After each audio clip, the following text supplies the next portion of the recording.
S, ಇದರಲ್ಲಿ ನಾನು ನಿಮಗೆ ಹಿಂದಿನ ತರಗತಿಯಲ್ಲಿ ಏನು ಎಕ್ಸ್ಪ್ಲೇನ್ ಮಾಡಿದ್ದೆ, ಯಾವ ರೀತಿ ನಾವು ಪ್ರಿಸೈಸ್ ರೈಟಿಂಗ್ ಅನ್ನ, ಶಬ್ದ ಮಿತಿಯನ್ನ ಯಾವ ರೀತಿ ಕಂಡುಕೊಳ್ಳಬೇಕು. ಎರಡನೇದ್ದು ಏನ್ ಹೇಳಿದ್ದೆ, ಶೀರ್ಷಿಕೆಯನ್ನ ಯಾವ ರೀತಿ ಹಾಕಬೇಕು ಅನ್ನೋದನ್ನ ಹೇಳಿದ್ದು. ಇನ್ನು ಮೂರನೇ ಪ್ರಮುಖವಾದದ್ದಂತಂದ್ರೆ ಯಾವ ರೀತಿ ನೀವು ಪ್ರಿಸೈಯನ್ನ ಬರೀಬೇಕು. ಓಕೆ, ಮೊದಲನೇದಾಗಿ ನೋಡ್ರಿ, ಎಲ್ಲಾ ವಾಕ್ಯಗಳು ಸಂಪೂರ್ಣವಾಗಿರಬೇಕು,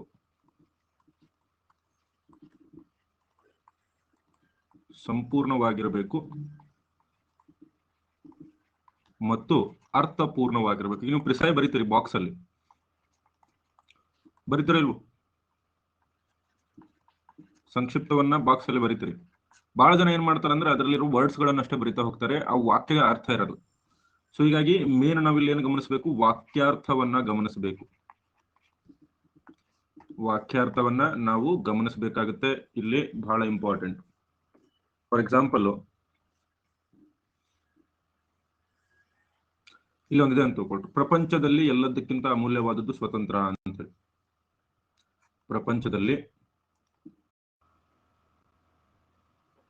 ಪ್ರಪಂಚದಲ್ಲಿ ಎಲ್ಲದಕ್ಕಿಂತ ಅಮೂಲ್ಯವಾದದ್ದು ಸ್ವತಂತ್ರ. ಸಹಜವಾಗಿಯೇ ಭಾರತಕ್ಕೆ ಮಹಾನ್ ತತ್ವಕ್ಕೆ ಅದರ ಸಾಧನೆಗೆ ಕೊಟ್ಟಷ್ಟು ಮಹತ್ವ ಮತ್ತೆ ಯಾವುದೋ ವಿಷಯಕ್ಕೂ ಕೊಡಲಿಲ್ಲ. ಓಕೆ, ಸೊ ಇದನ್ನ ನೀವು ಪ್ರಿಸೈ ಬಾಕ್ಸ್ ಅಲ್ಲಿ ಬರಿಬೇಕಾದ್ರೆ ಬಹಳ ಜನ ಏನ್ ಮಾಡ್ತಾರೆ, ಏನಂತ ಬರ್ತಾರೆ, ಪ್ರಪಂಚದಲ್ಲಿ ಅಮೂಲ್ಯವಾದದ್ದು ಸ್ವತಂತ್ರ,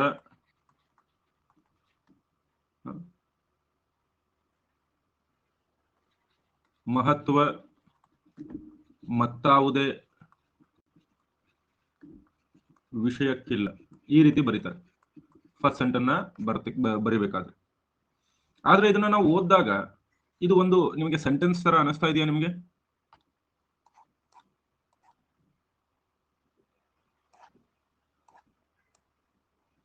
ಒಂದು ಸೆಂಟೆನ್ಸ್ ತರ ಅನಿಸ್ತಾ ಇದೆಯಾ? ಇಲ್ಲ.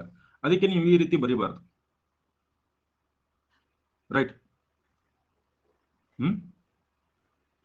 ಸೊ ಇದ್ರ ಬದಲಾಗಿ ಈ ಸೆಂಟೆನ್ಸ್ ಅನ್ನ ಬರೀಬೇಕಾಗಿದ್ರೆ, ಭಾರತ ಸ್ವತಂತ್ರಕ್ಕೆ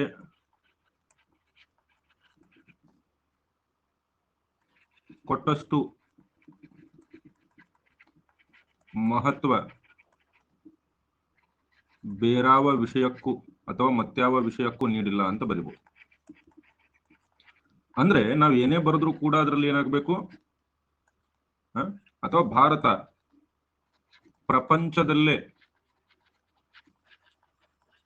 ಅಮೂಲ್ಯವಾದ ಸ್ವತಂತ್ರಕ್ಕೆ ಕೊಟ್ಟಷ್ಟು ಮಹತ್ವ ಬೇರೆ ವಿಷಯಕ್ಕೂ ನೀಡಿಲ್ಲ ಅಂತ ಬರಿಬೇಕು.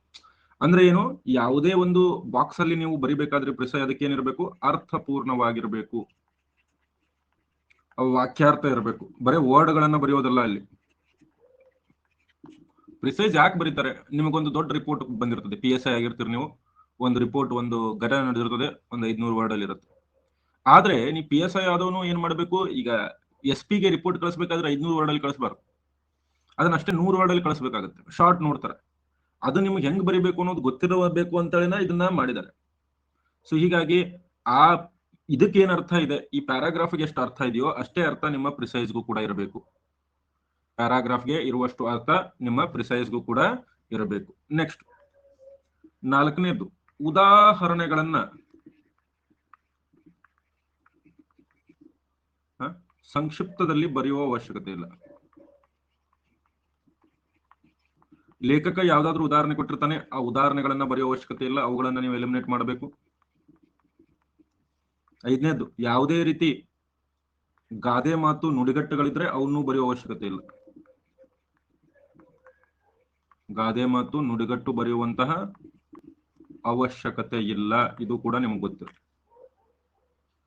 ಈಗ ಈ ಒಂದು ಪ್ಯಾರಾಗ್ರಾಫ್ ಅಲ್ಲಿ ಏನಾದ್ರೂ ನಿಮಗೆ ಗಾದೆ ಮಾತು ಅಥವಾ ನುಡಿಗಟ್ಟು ಏನಾದ್ರೂ ಇದ್ರೂ ಕೂಡ ನೀವು ಅದನ್ನ ಬರೆಯುವಂತ ಅವಶ್ಯಕತೆ ಇಲ್ಲ. ಮತ್ತೆ ಯಾವ್ದಾದ್ರು ಸಂಖ್ಯೆಗಳು, ಅಂಕಿಗಳು ಅಥವಾ ಇತರೆ ಡೇಟಾ ಏನೇನಿರುತ್ತೆ, ಡೇಟಾವನ್ನ ಕೂಡ ಬರೆಯುವ ಅವಶ್ಯಕತೆ ಇಲ್ಲ. 10,000 ಜನ ಇದಕ್ಕೆ ಬಲಿಯಾಗಿದ್ದಾರೆ, ವಾರ್ಷಿಕವಾಗಿ 3,000 ಪಂಪ್ವೆಲ್ಗಳನ್ನ ಭಾರತದಲ್ಲಿ ನಿರ್ಮಿಸಲಾಗ್ತಾ ಇದೆ, ಈ ರೀತಿ ಡೇಟಾಗಳನ್ನ ಅವಶ್ಯಕತೆ ಇಲ್ಲ. ಸಂಕ್ಷಿಪ್ತ ಅಂತಂದ್ರೆ ಒಂದರ ಸಾರಾಂಶ ಬರೆಯೋದು.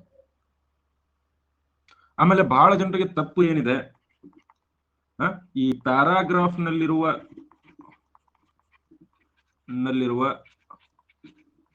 ಶಬ್ದಗಳನ್ನೇ ಬಳಸಬೇಕು ಎಂದು ಏನೋ ಇದು ಇಲ್ಲ, ಬಳಸುವ ಅವಶ್ಯಕತೆ ಕೂಡ ಏನಿಲ್ಲ. ಆದ್ರೆ ಅರ್ಥ ಏನಿರಬೇಕು? ಅರ್ಥ ಒಂದೇ ಆಗಿರ್ಬೇಕು. ನೀವು ಯಾವುದೇ ಪದ ಬಳಸಿದ್ರು ಕೂಡ ಅರ್ಥ ಒಂದೇ ಆಗಿರಬೇಕು. ಅರ್ಥ ಆಗ್ತಿದೆ ಎಲ್ಲರಿಗೂ? ಏನ್ ಹೇಳ್ತಾ ಇದ್ದೀನಿ, ಯಾಕೆ ಹೇಳ್ತಾ ಇದ್ದೀನಿ? Are you clear about it?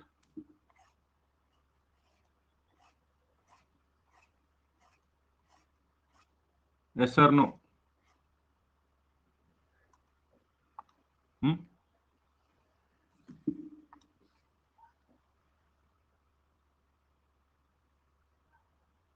Okay, ಈಗ ಈ 7 ರೂಲ್ಸ್ ಎಲ್ಲರಿಗೂ ಅರ್ಥ ಆಗಿದೆಯಾ? ಈ 7 ರೂಲ್ಸ್ ಎಲ್ಲರಿಗೂ ಅರ್ಥ ಆಗಿದೆಯಾ? No problem.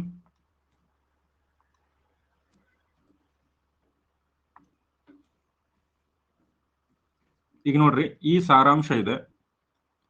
ಮೊದಲು ನಿಮಗೆ ನಾನು ಹೋಮ್ವರ್ಕ್ ನಿಮಗೆ ಕೊಡ್ತೀನಿ. ಇದನ್ನ ಈ ಒಂದು ಲೇಖನವನ್ನ ಸಾರಾಂಶ ಮಾಡಿ ನೀವು 1/3 ಅಲ್ಲಿ ಬರೀಬೇಕು. ಇದಕ್ಕೆ ನಿನ್ನೆನೆ ಹೇಳಿದೀನಿ ನಾನು. ಮೊದಲನೇ ಸ್ಟೆಪ್ 1 ಏನ್ ಮಾಡ್ಬೇಕು ನಾವು? ಈ ಒಂದು ಇದನ್ನು ಕೊಟ್ಟಾಗ ಸ್ಟೆಪ್ 1 ಏನ್ ಮಾಡ್ಬೇಕು?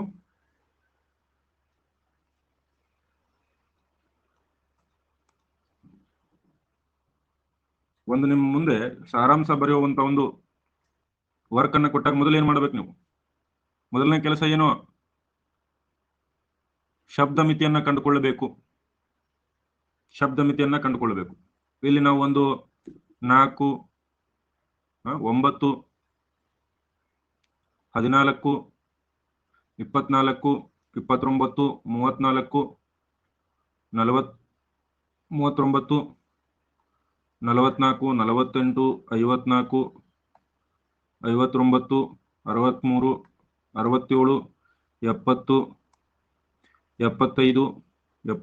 67, 70, 75, 80, 85, 90, 95, 100, 105, 110, 115, 120, 125, 130, ಒಂದು ಹೆಚ್ಚು ಕಡಿಮೆ 140 ಇದೆ. ಸೊ 140ರ 1/3 ಯಾವ ರೀತಿ ಮಾಡ್ಕೋಬೇಕು ನಾವು? ಈ ರೀತಿ ಮಾಡ್ಕೋಬೇಕು. 3 4 12, 2 ಹೊಳಿತು 3 ಹೊಳೆ. ಸೊ 47 ವರ್ಡ್ ಅಂತಿದೆ. ನಾವು ಅದನ್ನ ಇನ್ನೊಂದು ಸ್ವಲ್ಪ ಕಡಿಮೆ ಮಾಡಿಕೊಂಡು ಎಷ್ಟು? ಒಂದು 45 ವರ್ಡ್ಸ್ ನಾವು ಮ್ಯಾಕ್ಸಿಮಮ್ ಲಿಮಿಟ್ ಇಟ್ಕೋಬಹುದು. ಆಯ್ತಾ? ನೀವು ನೆನ್ನೆನೂ ಒಂದು ಟ್ರಿಕ್ ಹೇಳ್ಕೊಟ್ಟಿದ್ದೆ ನಾನು, ಎವರೇಜ್ ತಗೊಳ್ಳೋ ಟ್ರಿಕ್. ಇನ್ನೊಂದು ಟ್ರಿಕ್ 5 ವರ್ಡ್ಗಳನ್ನ ಕೌಂಟ್ ಮಾಡೋ ಟ್ರಿಕ್ ಈಗ ಹೇಳಿದ್ದೆ. ನಿಮ್ಗೆ 5 ವರ್ಡ್ ಇರ್ತಾವ. ಸೊ 1 2 ಎನಿಸೋಂಗಿಲ್ಲ ನೀವು. ಇಲ್ಲಿ ನೋಡ್ಕೊಂತ ಹೋದಾಗ 5, ಇಲ್ಲಿಂದ ಇಲ್ಲಿಗೆ 10, 15, 20, 25, 30, 35 ಈ ರೀತಿನೂ ಮಾಡಬಹುದು. ವರ್ಡ್ ಲಿಮಿಟ್ ಅಂತೂ ಕಂಡಿಡಿಯೋದು ಎಲ್ಲರಿಗೂ ಗೊತ್ತಾಗಿದೆಯಲ್ಲ? ಇಲ್ಲ, ಕ್ವಶನ್ ಪೇಪರ್ದಾಗ ಹಿಂಗೆ ಹಾಕೊಂತ ಹೋಗ್ರಿ, ಏನು ಪ್ರಾಬ್ಲಮ್ ಇಲ್ಲ. 1 2 3 4 5, 5 2 4 10, 15, 20, 25, 30,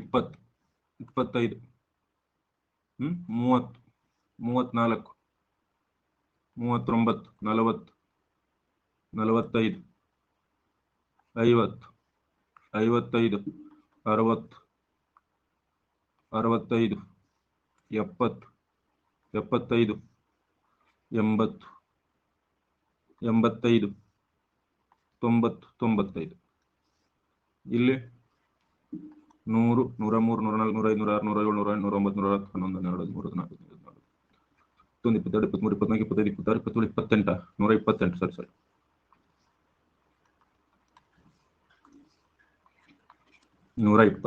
ಸೊ 128 ಅಂತಂದ್ರೆ 3 4 3 2 42 ವರ್ಡ್ ಕೌಂಟ್. 42 ಲಿಮಿಟ್. 42 ಲಿಮಿಟ್ ಅಂತಂದ್ರೆ ಎಷ್ಟು ಬಾಕ್ಸ್? ಒಂದು ರೋ ನಲ್ಲಿ ಎಷ್ಟು ಕಾಲಮ್ ಇರ್ತವೆ? 3 ಕಾಲಮ್ ಇರುತ್ತೆ ಯೂಶುವಲಿ. ಒಂದು ರೋ ನಲ್ಲಿ 3 ಕಾಲಮ್ ಇರುತ್ತೆ. ಇದರ ಅರ್ಥ ಏನು? 14 ಕಾಲಮ್ ನಾವು ಬರೀಬಹುದು. ಸೊ ಫಸ್ಟೇ ಸೆಟ್ ಮಾಡ್ಕೊಂಡ್ಬಿಟ್ರಿ. ಇಲ್ಲಿ 1 2 3 4 5 6 7 8 9 10 11 12 13 14. 14ನೇ ಕಾಲಮ್ ಇಲ್ಲಿ ಮಟ್ಟ ಅಷ್ಟೇ ಬರೀಬೇಕು ನಾವು ಅಂತ. ಕ್ಲಿಯರ್? 14 ಕಾಲಮ್ಸ್ ಅಂತಂದ್ರೆ ಇಲ್ಲಿ ತನಕ ಮಾತ್ರ ನೀವು ಬರೆಯುವಂತ ಸಾಧ್ಯತೆ ಇರುತ್ತೆ. ಸೊ ನೆಕ್ಸ್ಟ್ ಏನ್ ಮಾಡ್ಬೇಕು? ಶೀರ್ಷಿಕೆ. ನಾನು ನೆನ್ನೆನೂ ಹೇಳಿದೀನಿ. ಏನ್ ಶೀರ್ಷಿಕೆ ಕೊಡ್ಬೋದು ನಾವು ಇದಕ್ಕೆ? ಮಕ್ಕಳ ವ್ಯಕ್ತಿ ವಿಕಸನಕ್ಕೆ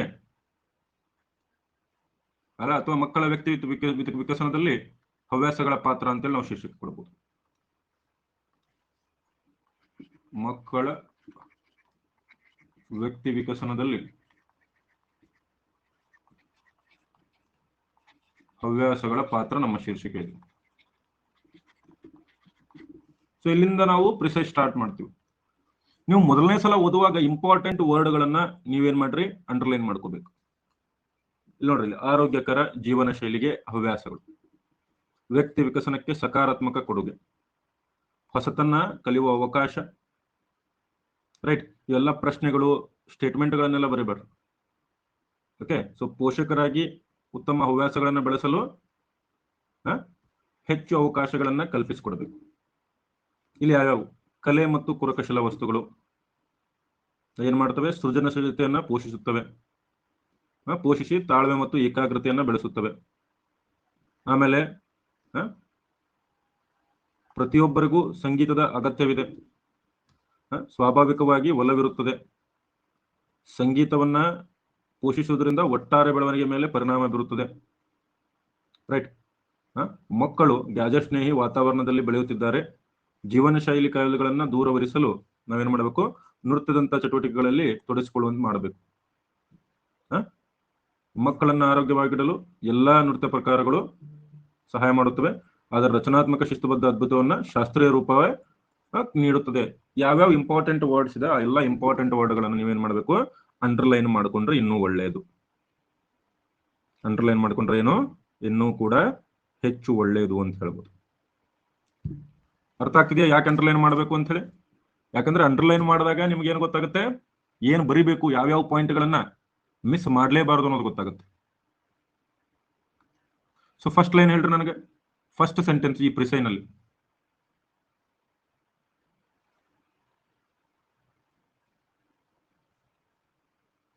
ಏನಂತ ಬರೀತೀರಿ? ನೋಡ್ರಿ, ಪ್ರಿಸೈಸು ನೀವು ನನ್ನ ಜೊತೆ ಕಲಿತಾ ಹೋಗ್ಬೇಕು. ನೀವು ಪ್ರಾಕ್ಟೀಸ್ ಮಾಡೋದಾಗ್ಲೇ ಕಲಿಕ್ಲಿಕ್ಕೆ ಸಾಧ್ಯ. ಒಂಥರ ಇದು ಮೆಂಟಲ್ ಎಬಿಲಿಟಿ ಇದ್ದಂಗೆ, ಪ್ರಾಕ್ಟೀಸ್ ನಿಂದನೇ ಕಲ್ಕೊಳಕ್ ಸಾಧ್ಯ.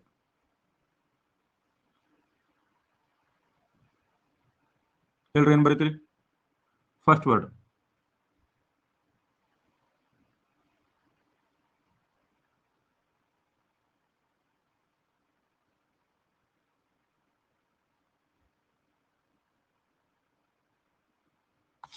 ವ್ಯಕ್ತಿ ವಿಕಸನಕ್ಕೆ ಹವ್ಯಾಸಗಳು ಉತ್ತಮ ಕೊಡುಗೆಯಾಗಿದೆ.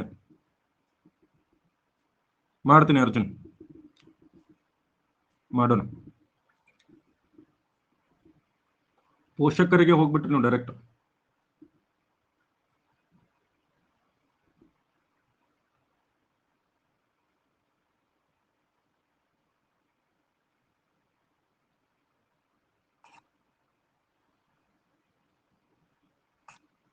ಫಸ್ಟ್ ಸೆಂಟೆನ್ಸ್ ಅಷ್ಟೇ ಹೇಳ್ರಿ ನನಗೆ, ಜಸ್ಟ್ ಅಲ್ಲ ಫಸ್ಟ್ ಸೆಂಟೆನ್ಸ್.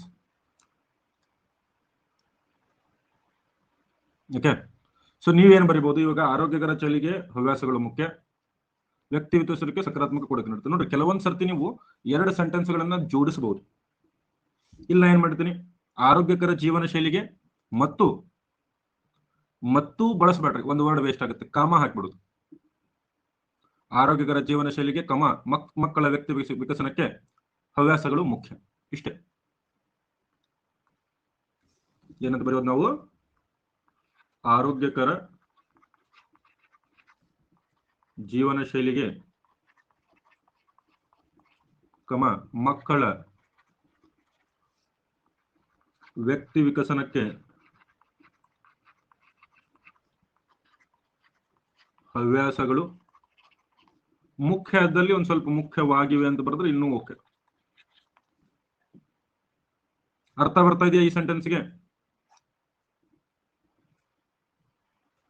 ಆರೋಗ್ಯಕರ ಜೀವನ ಶೈಲಿಗೆ ಮಕ್ಕಳ ವ್ಯಕ್ತಿ ವಿಕಸನಕ್ಕೆ ಹವ್ಯಾಸಗಳು ಮುಖ್ಯವಾಗಿವೆ ಅಥವಾ ಸಕಾರಾತ್ಮಕ ಕೊಡುಗೆ ನೀಡುತ್ತವೆ. ರೈಟ್. ಸೊ ನೆಕ್ಸ್ಟ್ ಏನು? ಹೊಸತನ್ನ ಕಲಿಯುವ ಅವಕಾಶ ಮತ್ತು ವಾತಾವರಣ.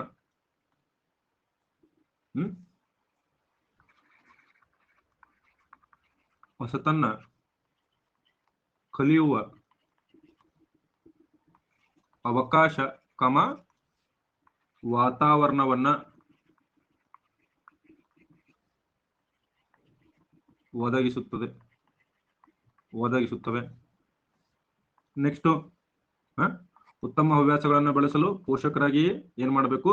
ಅವಕಾಶ ಕಲ್ಪಿಸಿಕೊಡಬೇಕು. ಪೋಷಕರು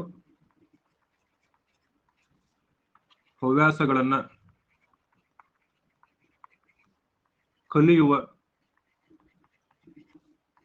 ಅವಕಾಶ ಮಾಡಿಕೊಡಬೇಕಿದೆ.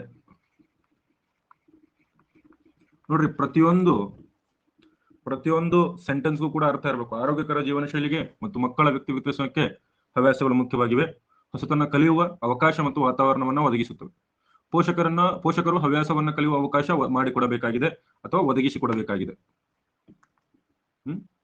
ಕಲ್ಪಿಸಿಕೊಡಬೇಕಾಗಿದೆ ಅಂತಂದ್ರು, ಅಥವಾ ಕಲ್ಪಿಸಿಕೊಡಬೇಕು ಅಂತಾನು ಕೊಡ್ಬೋದು.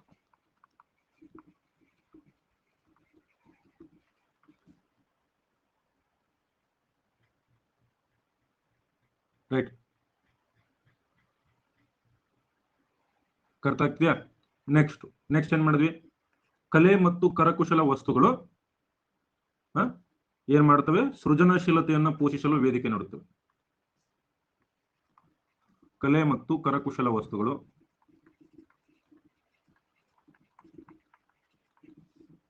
ಸೃಜನಶೀಲತೆಯನ್ನ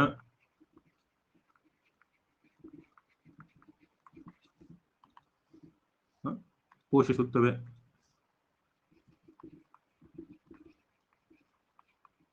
ಆಯ್ತಾ? ನೆಕ್ಸ್ಟ್ ಇಂಪಾರ್ಟೆಂಟ್ ಏನು?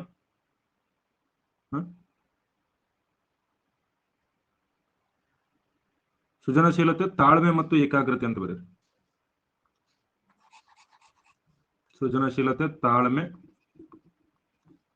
ಏಕಾಗ್ರತೆಯನ್ನ ಪೋಷಿಸುತ್ತವೆ.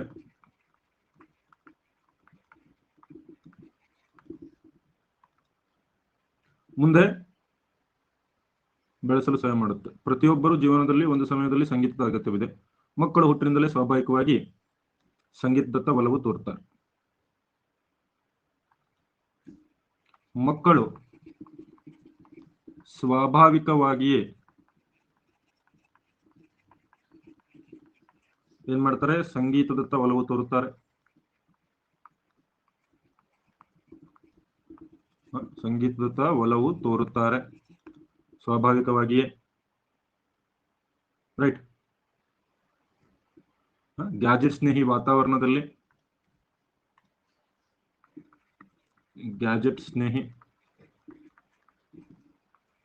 ವಾತಾವರಣದಲ್ಲಿ ಜೀವನ ಶೈಲಿ ಕಾಯಿಲೆಗಳನ್ನ ದೂರವಿಡಲು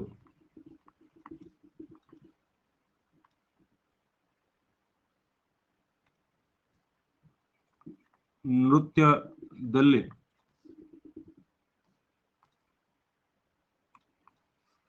ತೊಡಗಿಸಿಕೊಳ್ಳುವಂತೆ ಮಾಡಬೇಕು.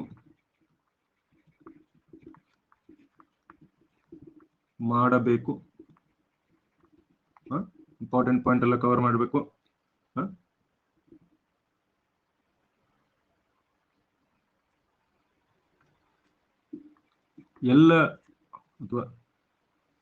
ಎಲ್ಲ ರೀತಿಯ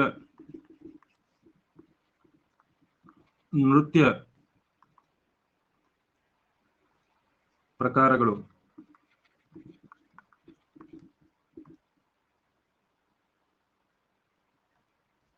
ಆರೋಗ್ಯಯುತವಾಗಿದ್ರು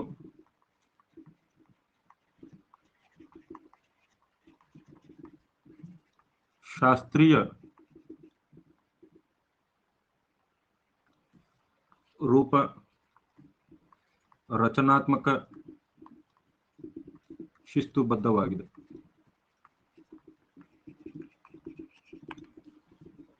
ಓಕೆ, ಸೊ ಇದು ನಿಮ್ಮ ಪ್ರಿಸೈ ಮಕ್ಕಳ ವ್ಯಕ್ತಿ ವಿಕಾಸದಲ್ಲಿ ಹವ್ಯಾಸಗಳ ಪಾತ್ರ. ನೋಡ್ರಿ, ನೀವು ಸಂಕ್ಷಿಪ್ತವನ್ನ ಬರೆದಾಗ ಯಾವುದೇ ಒಬ್ಬ ಇವ್ಯಾಲ್ಯುವೇಟರು ಇದೇ ಸಿಗ್ತದೆ ಅವನಿಗೆ ಆನ್ಸರ್ ಪೇಜ್. ಈ ಆನ್ಸರ್ ಪೇಜ್ ಅನ್ನ ನೋಡಿ ಅವನು ಓದಿದಾಗ, ಎಸ್ಸೆ ಓದಿದಾಗ ಯಾವ ಅರ್ಥ ಬಂದಿತ್ತು ಅದೇ ರೀತಿ ಅರ್ಥ ಇಲ್ಲೂ ಕೂಡ ಬರಬೇಕು. ಮಕ್ಕಳ ವ್ಯಕ್ತಿ ವಿಕಸನದಲ್ಲಿ ಹವ್ಯಾಸಗಳ ಪಾತ್ರ, ಇದನ್ನು ಓದಿ ನೋಡ್ರಿ. ಆರೋಗ್ಯಕರ ಜೀವನ ಶೈಲಿಗೆ ಮಕ್ಕಳ ವ್ಯಕ್ತಿ ವಿಕಸನಕ್ಕೆ ಹವ್ಯಾಸಗಳು ಮುಖ್ಯವಾಗಿವೆ. ಹೊಸತನ್ನ ಕಲಿಯುವ ಅವಕಾಶ ವಾತಾವರಣವನ್ನು ಒದಗಿಸುತ್ತವೆ. ಪೋಷಕರು ಹವ್ಯಾಸಗಳನ್ನ ಕಲಿಯುವ ಅವಕಾಶ ಕಲ್ಪಿಸಿಕೊಡಬೇಕು. ಕಲೆ, ಕುರಕುಶಲ ವಸ್ತುಗಳು ಸೃಜನಶೀಲತೆಯನ್ನು, ತಾಳ್ಮೆ, ಏಕಾಗ್ರತೆಯನ್ನ ಪೋಷಿಸುತ್ತವೆ. ಮಕ್ಕಳು ಸ್ವಾಭಾವಿಕವಾಗಿಯೇ ಸಂಗೀತದತ್ತ ಒಲವು ತೋರುತ್ತಾರೆ. ಗ್ಯಾಜೆಟ್ ಸ್ನೇಹಿ ವಾತಾವರಣದಲ್ಲಿ ಜೀವನ ಶೈಲಿ ಕಾಯಗಳನ್ನು ದೂರವಿಡಲು ನೃತ್ಯದಲ್ಲಿ ತೊಡಗಿಸಿಕೊಳ್ಳುವಂತೆ ಮಾಡಬೇಕು. ಎಲ್ಲಾ ರೀತಿಯ ನೃತ್ಯ ಪ್ರಕಾರಗಳು ಆರೋಗ್ಯವಾಗಿದ್ದರೂ ಶಾಸ್ತ್ರೀಯ ರೂಪ ರಚನಾತ್ಮಕ ಶಿಸ್ತುಬದ್ಧವಾಗಿದೆ. ಈಗ ಈ ಪ್ರಿಸೈಯನ್ನ ಓದೋದ್ರಿಂದ ನಿಮಗೆ ಅರ್ಥ ಸಿಗ್ತಾ ಇದೆಯಾ? ಈಗ ನಿಮ್ಗೆ ಅರ್ಥಪೂರ್ಣ ಅನಿಸ್ತಾ ಇದೆಯಾ? ಇದು ಪ್ರತಿಯೊಂದು ಸೆಂಟೆನ್ಸ್ ಅರ್ಥಪೂರ್ಣ ಅನಿಸ್ತಾ ಇದೆಯಾ? ಒಂದಕ್ಕಿಂತ ಹೆಚ್ಚು ವರ್ಡ್ಗಳು ನೀವು ಕೂಡಿಸುವಂತ ಅವಕಾಶ ಇದ್ರೆ ಕೂಡಿಸಬಹುದು. ಸೆಂಟೆನ್ಸ್ ಗಳನ್ನ ಮರ್ಜ್ ಮಾಡುವ ಅವಕಾಶ ಇದ್ರೆ ಮರ್ಜ್ ಮಾಡಬಹುದು. ಒಟ್ಟಾರೆಯಾಗಿ ಪ್ರಿಸೈಸು ಮತ್ತು ಪ್ಯಾರಾಗ್ರಾಫ್ ನ ಭಾವಾರ್ಥ. ಈಗ ಪ್ಯಾರಾಗ್ರಾಫ್ ಅನ್ನ ಓದ್ರಿ, ಪ್ರಿಸೈಸ್ ಅನ್ನ ಓದ್ರಿ. ಪ್ಯಾರಾಗ್ರಾಫ್ ಅನ್ನ ಓದ್ರಿ, ಪ್ರಿಸೈಸ್ ಅನ್ನ ಓದ್ರಿ. ಎರಡರ ಅರ್ಥ ಭಾವಾರ್ಥ ಸೇಮ್ ಇದೆಯಾ, ಬೇರೆ ಬೇರೆ ಇದೆಯಾ? ಸೇಮ್ ಇದೆಯಾ, ಬೇರೆ ಬೇರೆ ಇದೆಯಾ?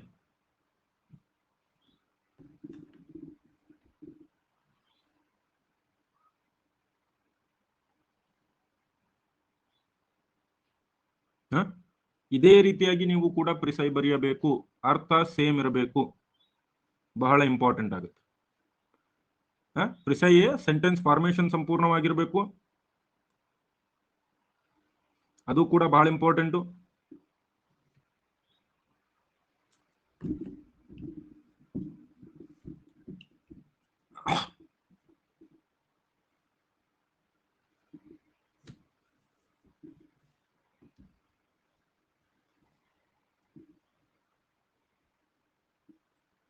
ಕ್ಲಿಯರ್ ಇದೆಯಾ ಎಲ್ಲರಿಗೂ? Is it clear to everyone? ಇನ್ನೊಂದು ಕೊಡ್ಲಾ ನಿಮ್ಗೆ? ನೆಕ್ಸ್ಟ್ ಕೊಡೋಣವಾ? Are you ready for next precis? ಇದೆಲ್ಲರಿಗೂ ಯಾವ ರೀತಿ ಬರೀಬೇಕು ಅನ್ನೋದು ಅರ್ಥ ಆಗ್ತಿದೆಯಾ?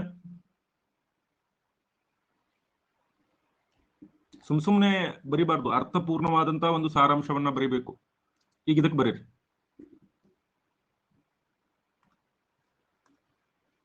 ಇದು ನಿಮ್ಮ ನೆಕ್ಸ್ಟ್ ಪ್ರಿಸೈ. ನಿಮ್ಗೆ ಸ್ಟೆಪ್ಸ್ ಎಲ್ಲ ಗೊತ್ತಿದೆ. ಸ್ಟೆಪ್ಸ್ ಅನ್ನ ಅರ್ಥ ಮಾಡ್ಕೊಂಡು ಬರೆಯುವಂತ ಪ್ರಯತ್ನ ಮಾಡ್ರಿ. ನೆಕ್ಸ್ಟ್ 5 ನಿಮಿಷ ಟೈಮ್ ಕೊಡ್ತೀನಿ ನಿಮ್ಗೆ. ಮೊದಲು ಶೀರ್ಷಿಕೆ ನೋಡೋಕ್ಕಿಂತ ಮೊದಲು ವರ್ಡ್ ಲಿಮಿಟ್ ಅರ್ಥ ಮಾಡ್ಕೊಳ್ರಿ. ವರ್ಡ್ ಲಿಮಿಟ್ ಆದ್ಮೇಲೆ ನೆಕ್ಸ್ಟ್ ಇಂಪಾರ್ಟೆಂಟ್ ವರ್ಡ್ಸ್ ಗಳನ್ನ ಅಂಡರ್ಲೈನ್ ಮಾಡ್ಕೊಳ್ರಿ. ಸ್ವತಂತ್ರ, ಮಹತ್ವ, ಯಾರದೇ ಅಂಕೆಯಲ್ಲಿ ಇರದೆ ಸ್ವಚ್ಛಂದವಾಗಿ ಬದುಕುವ ಸ್ಥಿತಿ. ಓಕೆ. ಭಾರತ ತನ್ನ ಶಕ್ತಿಯನ್ನ ಸ್ವತಂತ್ರನಾಗುವುದಕ್ಕೆ ಹೇಗೆ ಎಂಬ ವಿಷಯಕ್ಕೆ ವಹಿಸಿದೆ. ಈ ಪದದ ಅರ್ಥವ್ಯಾಪ್ತಿ ತಿಳಿಸಿಕೊಟ್ಟಿರುವುದೇ ಭಾರತ. ರೈಟ್. ಸಂವಿಧಾನದ ಮೂಲಭೂತ ಹಕ್ಕುಗಳ ಸ್ವರೂಪದಲ್ಲಿ ದೊರೆತ ಸ್ವತಂತ್ರವನ್ನ ದುರ್ಬಳಕೆ ಮಾಡುತ್ತಿರುವುದು ಕಂಡು ಬರುತ್ತಿದೆ. ಭಾರತ ಬಗ್ಗೆ ನಿಖರ ಜ್ಞಾನ, ಪ್ರಾಬಲ್ಯ, ದೌರ್ಬಲ್ಯಗಳನ್ನು ಕರಾರುವಕ್ಕಾಗಿ ವೈಜ್ಞಾನಿಕ ವಿವರಗಳೊಂದಿಗೆ ಪ್ರಜಾ ಸಮುದಾಯಕ್ಕೆ ತಿಳಿಸಬೇಕಾಗಿದೆ. ಉತ್ತಮವಾದ ಶಿಕ್ಷಣ, ಬೋಧನಾ ಕ್ರಮ ಗಳಿಂದ ನಾವೇನ್ ಮಾಡಬೇಕು? ಸಮರ್ಪವಾಗಿ ಬೆಳೆಸುತ್ತಾ ಹೆಜ್ಜೆ ಇಡಬೇಕು. ಸ್ವತಂತ್ರ ಎಂದರೆ ಜವಾಬ್ದಾರಿತನ ಎಂಬುದನ್ನು ಅರಿತು ಜವಾಬ್ದಾರಿಯುತ ಪ್ರಜೆಯಾಗಿ ನಿಸ್ವಾರ್ಥ ಸೇವೆ, ನಿರ್ತಾತ ಸೇವಾ ಮನೋಭಾವದಿಂದ ಕರ್ತವ್ಯ ನಿರ್ವಹಿಸಿದ್ರೆ ಭಾರತ ಬಲಿಷ್ಠ ರಾಷ್ಟ್ರವಾಗಲಾಗಿದೆ. ಸೊ 2ನೇ ಸ್ಟೇಜ್ ಅಲ್ಲಿ ಏನ್ ಮಾಡ್ತೀವಿ ನಾವು? ಅಂಡರ್ಲೈನ್ ಮಾಡ್ಕೊಂತೀವಿ ಇಂಪಾರ್ಟೆಂಟ್ ವರ್ಡ್ಗಳನ್ನ. 3ನೇ ಸ್ಟೇಜ್ ಅಲ್ಲಿ ಓದಿರೋದ್ರಿಂದ ನಮಗೆ ಗೊತ್ತಾಗಿರುತ್ತೆ. ನೀವು ಶೀರ್ಷಿಕೆ ಮೊದಲೇ ಬರಿಬೇಕಂತ ಏನಿಲ್ಲ, ಪ್ರಿಸೈ ಬರೆದ ಮೇಲೆ ಶೀರ್ಷಿಕೆ ಕೂಡ ಬರಿಬಹುದು ನೀವು. ಸೊ ಶೀರ್ಷಿಕೆಯನ್ನ ಲಾಸ್ಟ್ ಸ್ಟೆಪ್ ಅಲ್ಲಿ ಇಡೋರು ಇಡ್ರಿ, ನೋ ಪ್ರಾಬ್ಲಮ್. ನೆಕ್ಸ್ಟ್ ಏನ್ ಮಾಡ್ಬೇಕು? ಇಂಪಾರ್ಟೆಂಟ್ ಅಂಡರ್ಲೈನ್ ಮಾಡಿದಿರಿ. ಎಷ್ಟು ವರ್ಡ್ಸ್ ಇದೆ ಇದರಲ್ಲಿ? ಎಷ್ಟು ವರ್ಡ್ಸ್ ಇದೆ? How many words are there? 152 words ಇದೆಯಾ? ನವೀನ್ ಒಬ್ಬನೇ ಮಾಡ್ತಾ ಇದ್ದಾನ ಹೋಮ್ವರ್ಕ್, ಏನು ಉಳಿದವರು ಮಾಡ್ತಾ ಇದ್ದೀರಾ?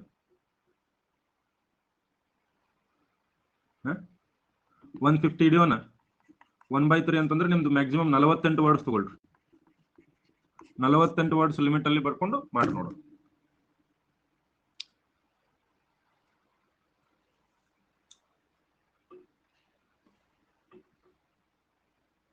ಓಕೆ. ನಿಮ್ಗೆ ಎಷ್ಟು ಟೈಮ್ ಕೊಡ್ತೀನಿ? ನೆಕ್ಸ್ಟ್ ಈಗ ಇದನ್ನ ಪ್ರಿಸೈ ಬರೀಲಿಕ್ಕೆ ನೆಕ್ಸ್ಟ್ 5 ನಿಮಿಷ ಕೊಡ್ತೀನಿ. ನೀವು ಬರಿತಾ ಇರಿ, ನಾನು ಬರ್ತೀನಿ. ಓಕೆನಾ? Let us take a break. ಬಂದ ಮೇಲೆ ಇದನ್ನ ನಾನು ಯಾವ ರೀತಿ ಬರಿಬೇಕು ಅನ್ನೋದು ನಿಮಗೆ ತಿಳಿಸ್ಕೊಡ್ತೀನಿ. Fine. Okay.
Yes, welcome back everyone. ಬರ್ತಾ ಎಲ್ಲರೂ?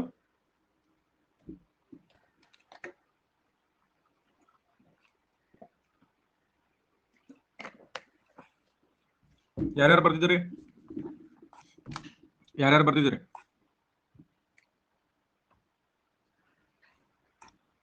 ಇನ್ನೂ ಯಾರು ಬರ್ತಿಲ್ವಾ?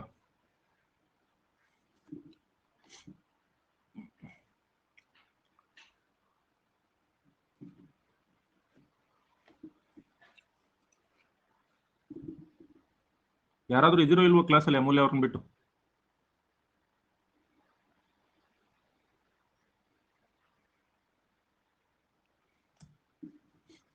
ಬರೀತಿದ್ದೀವಿ ಸರ್. ಓಕೆ, ಅದನ್ನಾದ್ರೂ ಹೇಳ್ರಿ, ಬರೀತಿದ್ದೀವಿ ಸರ್ ಅಂತೇಳಿ.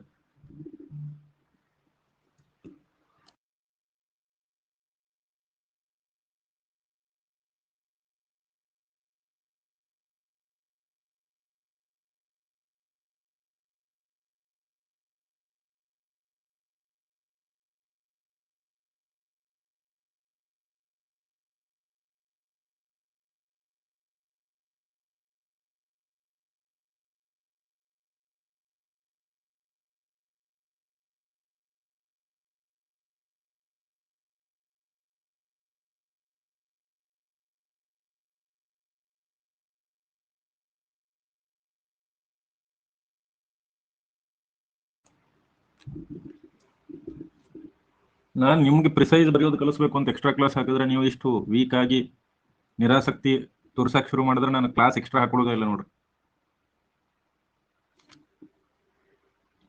ನಾ ಎಕ್ಸ್ಟ್ರಾ ಕ್ಲಾಸ್ ಹಾಕೊಳ್ತಿರೋದೇ ನಿಮಗೋಸ್ಕರ. ನೀವೇ ಯಾರೂ ಎಚ್ಚರ ಇಲ್ಲ ಕ್ಲಾಸಲ್ಲಿ.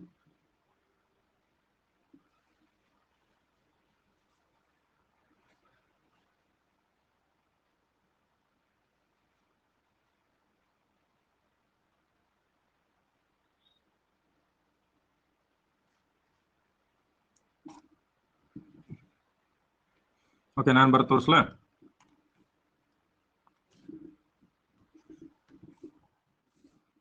ಫಸ್ಟ್ ಬರೀನು, ಆಮೇಲೆ ಟೈಟಲ್ ನೋಡೋಣ. ಇದಕ್ಕೆ ಸ್ವಲ್ಪ ಉಲ್ಟಾ ಮಾಡೋಣ. ಸೊ ಮೊದಲಿಗೆ ಏನು ಶುರು ಮಾಡೋಣ? ಪ್ರಪಂಚದಿಂದ ಎಲ್ಲದಕ್ಕಿಂತ ಮೊದಲಾದ ಸ್ವಾತಂತ್ರ್ಯ. ಭಾರತ ಈ ಮಹತ್ವಕ್ಕೆ ಕೊಟ್ಟಷ್ಟು ಮಹತ್ವ ಯಾವುದೇ ವಿಷಯಕ್ಕೂ ಕೊಟ್ಟಿಲ್ಲ. ಭಾರತ ಸ್ವತಂತ್ರಕ್ಕೆ ಕೊಟ್ಟಷ್ಟು ಮಹತ್ವ ಇನ್ನಾವುದೇ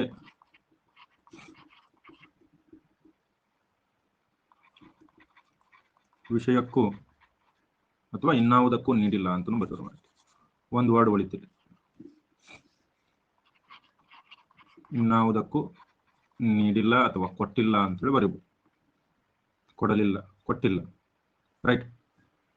ಯಾರದೇ ಅಂಕೆಯಲ್ಲಿರದೆ ಸ್ವಚ್ಛಂದವಾಗಿ, ಯಾರದೇ ಅಂಕೆಯಲ್ಲಿರದೆ ಸ್ವಚ್ಛಂದವಾಗಿ ಬದುಕುವ ಸ್ಥಿತಿಯೇ ಸ್ವತಂತ್ರ. ಯಾರದೇ ಅಂಕೆಯಲ್ಲಿರದೆ ಸ್ವಚ್ಛಂದವಾಗಿ ಬದುಕುವ ಸ್ಥಿತಿಯೇ ಸ್ವತಂತ್ರ, ರೈಟ್.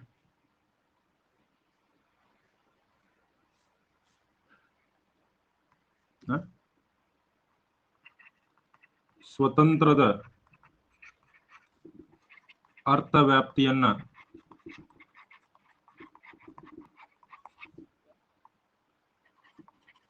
ವಿಶ್ವಕ್ಕೆ ತಿಳಿಸಿಕೊಟ್ಟಿರುವುದೇ ಭಾರತ.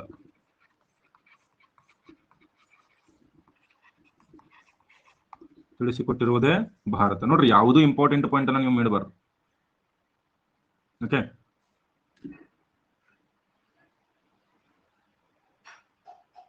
ಮೂಲಭೂತ ಹಕ್ಕುಗಳ ರೂಪದಲ್ಲಿ, ಮೂಲಭೂತ ಹಕ್ಕುಗಳ ಸ್ವರೂಪದಲ್ಲಿ ಸಿಕ್ಕಿರುವ ಸ್ವತಂತ್ರದ ದುರ್ಬಳಕೆ ಚಿಂತಾಜನಕವಾಗಿದೆ. ಚಿಂತಾಜನಕವಾಗಿದೆ.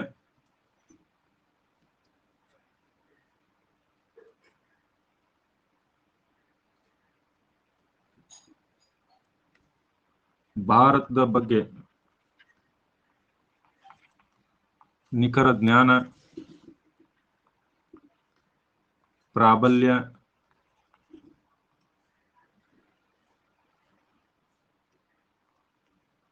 ದೌರ್ಬಲ್ಯಗಳನ್ನ, ಕಾಮ ಕೊಡ್ರಿ, ದೌರ್ಬಲ್ಯಗಳನ್ನ ವೈಜ್ಞಾನಿಕವಾಗಿ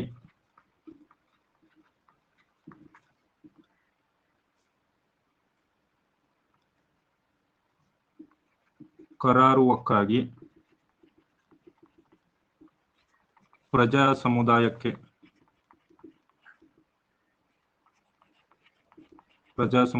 ತಿಳಿಸಿ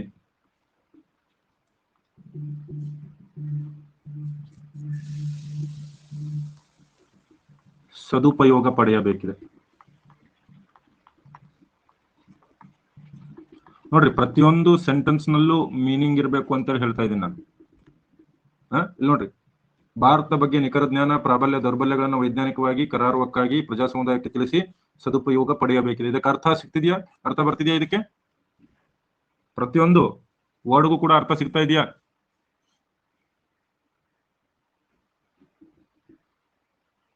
ಓಕೆ, ನೆಕ್ಸ್ಟ್, ಉತ್ತಮವಾದ ಶಿಕ್ಷಣ, ಬೋಧನಾ ಕ್ರಮ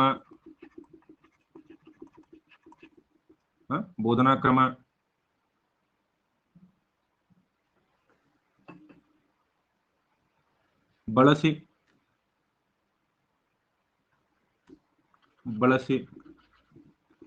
ಸ್ವತಂತ್ರವನ್ನ ಸಮರ್ಪಕವಾಗಿ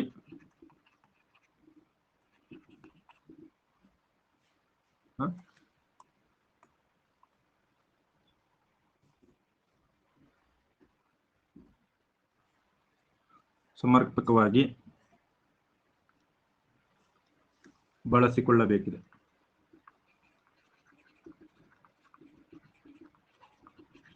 ನೋಡ್ರಿ ಇಲ್ಲಿ ಟೋಟಲ್ ಎಷ್ಟಿದು, ನಮಗೆ 48 ವರ್ಡ್ ಇದೆ. ಇಲ್ಲಿ ಎಷ್ಟು ಬರ್ದಿದ್ವಿ ನಾವು? 2 4 6 8 10 12 14 42 ಆಯ್ತು, 43 ಆಯ್ತು. ಇನ್ನೂ 5 ವರ್ಡ್ ಇರೋದು ನಮಗೆ. ಸೊ 5 ವರ್ಡ್ ಉಳಿದಿದೆ ಅಂತ ಗೊತ್ತಿದ್ದಾಗ, ಸೊ ಇಂಪಾರ್ಟೆಂಟ್, ಸ್ವತಂತ್ರವೆಂಬ ಜವಾಬ್ದಾರಿತನವನ್ನ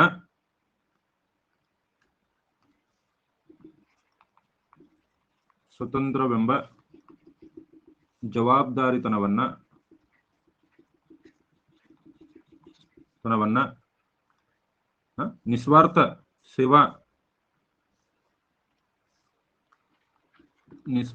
ಸೇವಾ ಮನೋಭಾವದಿಂದ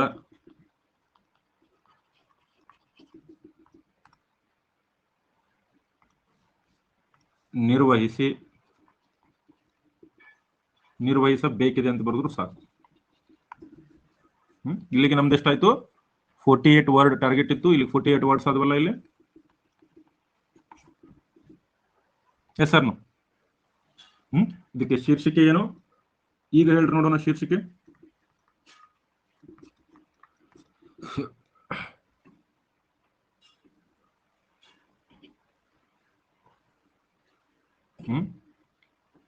ಹಲವಾರು ಶೀರ್ಷಿಕೆಗಳನ್ನ ಬರೀಬಹುದು. ನಿಮಗೆ ಯಾವುದು ಅತ್ಯಂತ ಸೂಕ್ತ ಆಗುತ್ತೆ ಅದನ್ನ ನೀವು ಕಮೆಂಟ್ ಬಾಕ್ಸ್ ಅಲ್ಲಿ ಬರೀರಿ.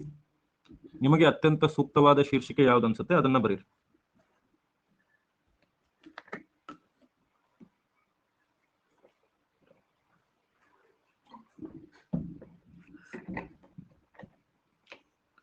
ನೀವೇನಾದ್ರೂ ನಾ ಹೇಳಿದ ಎಲ್ಲಾ ಟೆಕ್ನಿಕ್ ಗಳನ್ನ ಬಳಸಿ ನೀವು ಪ್ರಿಸೈಸ್ ಗಳನ್ನ ಬರೆದಿದ್ದೆ ಅದರಲ್ಲಿ ಬಹಳ ಈಸಿಯಾಗಿ ನೀವು ಒಳ್ಳೆಯ ಅಂಕಗಳನ್ನ ಪಡಿಬಹುದು.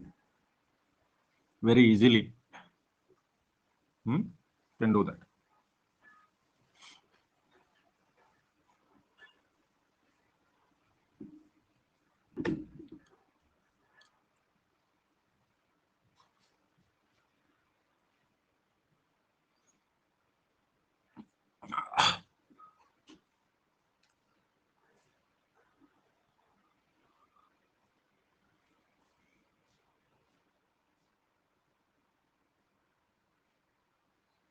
ಡನ್ನ. ಓಕೆ. ಭಾರತದಲ್ಲಿ ಸ್ವತಂತ್ರದ ಮಹತ್ವ, ಸ್ವತಂತ್ರ ಮತ್ತು ಅದರ ವಿವೇಕಯುತ ಬಳಕೆ. Very good alien. ಸ್ವತಂತ್ರದ ಮಹತ್ವ ಮತ್ತು ನಿರ್ವಹಿಸುವ ಜವಾಬ್ದಾರಿ. Very good. ಭಾರತ ಸ್ವತಂತ್ರಕ್ಕೆ ಕೊಟ್ಟ ಮಹತ್ವ. ಇದರಲ್ಲಿ ಸ್ವತಂತ್ರವನ್ನ ಯಾವ ರೀತಿ ಸರಿಯಾದ ರೀತಿಯಲ್ಲಿ ಬಳಸ್ಕೊಳ್ಳೋದ್ರ ಬಗ್ಗೆ ಹೇಳ್ತಾ ಇದ್ದಾರೆ.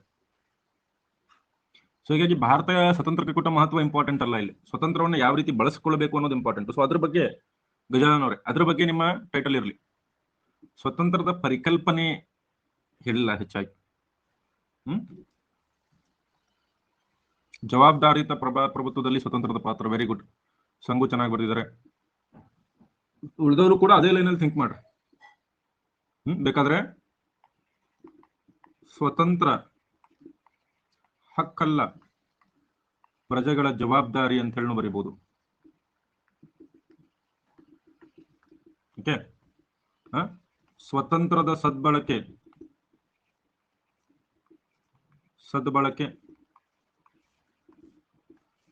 ಪ್ರಜೆಗಳ ಕರ್ತವ್ಯ ಅಂತ ಬರೀಬಹುದು. ಸೊ ನೀವು ಯಾವ್ದಾದ್ರು ಬರೀಬಹುದು. ಏಲಿಯನ್ ಅವರು ಹೇಳಿದ ಹಾಗೆ ಸ್ವತಂತ್ರ ಮತ್ತು ಅದರ ವಿವೇಕಯುತ ಬಳಕೆ ಅಂತ ಬರೀಬಹುದು. ಜವಾಬ್ದಾರಿಯುತ ಪ್ರಜಾಪ್ರಭುತ್ವದಲ್ಲಿ ಸ್ವತಂತ್ರದ ಪಾತ್ರ. ಸೊ ಯಾವುದು ಇದಕ್ಕೆ ಒಂದು ಅರ್ಥವನ್ನ ನೀಡ್ತದೆ, ಸರಿಯಾದ ಅರ್ಥವನ್ನ ನೀಡ್ತದೆ, ಅಂತಹದನ್ನ ಬರಿಬೇಕು. ಅದು ನಿಮ್ಮ ಕರ್ತವ್ಯ. ಅರ್ಥ ಆಗ್ತಿದ್ಯಾ? ಯಾವುದು ಈಗ 2 ವಿಷಯಗಳನ್ನ ನೀವು ಕಲ್ತಿರ್ಬೇಕು. ಒಂದು, ಪ್ರಿಸೈ ಬರೆಯುವಾಗ ಅರ್ಥ 2. ಈಗ ನೋಡ್ರಿ, ನಾನು ಬರೆಸಿದ ಪ್ರಿಸೈಯನ್ನ ಮತ್ತು ಈ ಪ್ಯಾರಾಗ್ರಾಫ್ ಅನ್ನ 2 ಓದ್ರಿ. ಇದೇನು ಬಾಳ ಹಿಂದಿಂದಲ್ಲ. ಯಾವ ಎಕ್ಸಾಮ್ ಅಂತ ಹೇಳ್ರಿ ಇದು? ಈ ಪ್ರಿಸೈ ಯಾವ ಎಕ್ಸಾಮ್ ಇಂದು? ಸಿವಿಲ್ PSI 545 ಇದು. 545 ಇದು RS ಇದ್ದ ಸಿವಿಲ್ PSI 545 ಎಕ್ಸಾಮ್ ಇದು. ಸೊ ಅದನ್ನೇ ನಾವು ಇಷ್ಟು ನೀಟಾಗಿ ಬರೆದ್ರೆ ಇದಕ್ಕೆ ನೋಡ್ರಿ 10ಕ್ಕೆ 9ಕ್ಕಿಂತ ಕಡಿಮೆ ಬೀಳೋದಿಲ್ಲ. 9+ ಬರೋದು ನಿಮ್ಗೆ, ಇಷ್ಟು ನೀಟಾಗಿ ನೀವು ಬರೆದಿದ್ದೆ. ಆದ್ರೆ ಭಾರತ ಸ್ವತಂತ್ರಕ್ಕೆ ಕೊಟ್ಟಷ್ಟು ಮಹತ್ವ ಇನ್ಯಾವುದಕ್ಕೂ ನೀಡಿಲ್ಲ. ಯಾರದೇ ಅಂಕೆಯಲ್ಲಿ ಇರದೆ ಸ್ವಚ್ಛಂದವಾಗಿ ಬದುಕುವ ಸ್ಥಿತಿಯ ಸ್ವತಂತ್ರದ ಅರ್ಥವ್ಯಾಪ್ತಿಯನ್ನ ವಿಶ್ವಕ್ಕೆ ತಿಳಿಸಿಕೊಟ್ಟಿರುವುದೇ ಭಾರತ. ಮೂಲಭೂತ ಹಕ್ಕುಗಳ ಸ್ವರೂಪದಲ್ಲಿ ಸಿಕ್ಕಿರುವ ಸ್ವತಂತ್ರದ ದುರ್ಬಳಕೆ ಚಿಂತಾಜನಕವಾಗಿದೆ. ಭಾರತ ಭಾರತದ ಬಗ್ಗೆ ನಿಖರ ಜ್ಞಾನ, ಪ್ರಾಬಲ್ಯ, ದೌರ್ಬಲ್ಯಗಳನ್ನು ವೈಜ್ಞಾನಿಕವಾಗಿ ಕರಾರೂಪವಾಗಿ ಪ್ರಜಾ ಸಮುದಾಯಕ್ಕೆ ತಿಳಿಸಿ ಸದುಪಯೋಗ ಪಡೆಯಬೇಕಿದೆ. ಉತ್ತಮವಾದ ಶಿಕ್ಷಣ ಬೋಧನಾ ಕ್ರಮ ಬಳಸಿ ಸ್ವತಂತ್ರವನ್ನ ಸಮರ್ಪಕವಾಗಿ ಬಳಸಿಕೊಳ್ಳಬೇಕಾಗಿದೆ. ಸ್ವತಂತ್ರವೆಂಬ ಜವಾಬ್ದಾರಿತನವನ್ನ ನಿಸ್ವಾರ್ಥ ಸೇವೆಯ ಮನೋಭಾವದಿಂದ ನಿರ್ವಹಿಸಬೇಕಾಗಿದೆ. ಪ್ಯಾರಾ ಟೈಪ್ ಯಾಕೆ ಬರೀತೀರಿ? ಕಂಟಿನ್ಯೂ ಬರೆದು ಬಿಡ್ರಿ. ಪ್ಯಾರಾಗಿರ ಇಲ್ಲ, ಒಂದೇ ಪ್ಯಾರಾ. ಸಂಕ್ಷಿಪ್ತ ಅಂದ್ರೆ ಏನು? ಎಲ್ಲಾ ವಿಷಯಗಳನ್ನ ಒಂದೇ ಪ್ಯಾರಾದಲ್ಲಿ ನೀವು ತಿಳಿಸ್ಕೊಡ್ಬೇಕು. ಮತ್ತೆ ಅದ್ರೊಳಗೆ ಪ್ಯಾರಾ ಏನು ಮಾಡೋದು?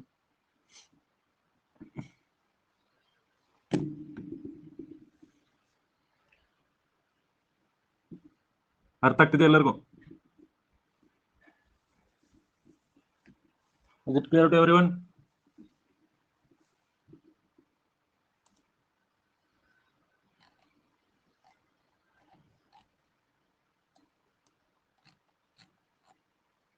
ಇನ್ನೊಂದು ಎಕ್ಸಾಂಪಲ್ ಬರೀತಾರ ಸಾಕ? ಇವತ್ತು ಟ್ರಾನ್ಸ್ಲೇಷನ್ ಒಂದು ಕೋರ್ಸ್ ಮಾಡಿ ಮತ್ತೊಂದು ಹೊಸ ಕೋರ್ಸ್ ಮಾಡಕ್ ಆಗುದಿಲ್ಲ ಈಗ. ಅದಕ್ಕೆ ಮತ್ತೆ ಬಹಳ ಪರ್ಮಿಷನ್ ಬೇಕಾಗ್ತದೆ.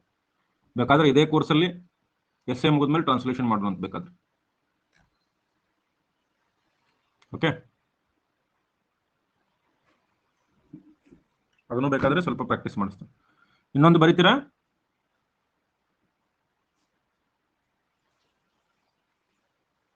ಓಕೆನಾ? ಇನ್ನೊಂದು ಎಕ್ಸಾಂಪಲ್.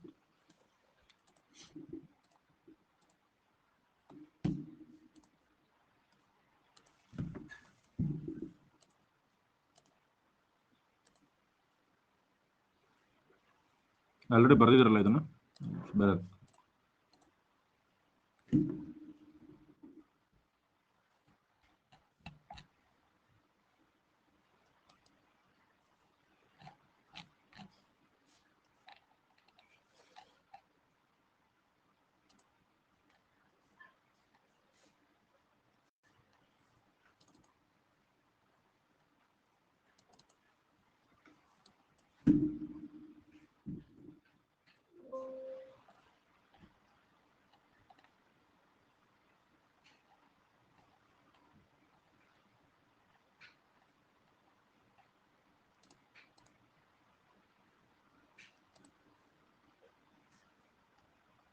ಇದು ತಗೊಳ್ರಿ.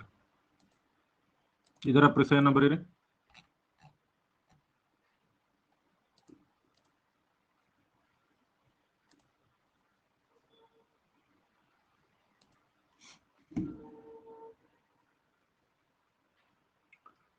ಇದು ಬರ್ಕೊಳ್ರಿ ಇದು. ಅಥವಾ ಸ್ಕ್ರೀನ್ಶಾಟ್ ತಗೊಳ್ರಿ. ಮೆಂಟಲ್ ಅಬಿಲಿಟಿ ಕ್ಲಾಸ್ ಇದೆ ಸರ್ ಇವಾಗ. ಎಲ್ಲಾ ಟೈಮಲ್ಲಿ ಒಂದು ಕ್ಲಾಸ್ ಇರುತ್ತಪ್ಪ ನಿಂಗಪ್ಪ.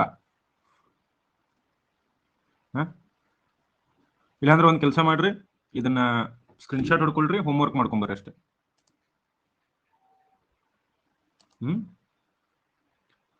ಸ್ಕ್ರೀನ್ಶಾಟ್ ಹೊಡ್ಕೊಳ್ರಿ, ಹೋಮ್ವರ್ಕ್ ಮಾಡ್ಕೊಂಬರ್ರಿ. ನಾಳೆ ತರಗತಿಯಲ್ಲಿ ಡಿಸ್ಕಸ್ ಮಾಡೋಣ. ಓಕೆ, ಹೊಡ್ಕೊಂಡ್ರೆ ಇದನ್ನ ಸ್ಕ್ರೀನ್ಶಾಟ್ ತಗೊಂಡ್ರೆ ಎಲ್ರು? ಈ ಸ್ಲೈಡ್ ಎಲ್ಲರೂ ಸ್ಕ್ರೀನ್ಶಾಟ್ ತಗೊಂಡ್ರ?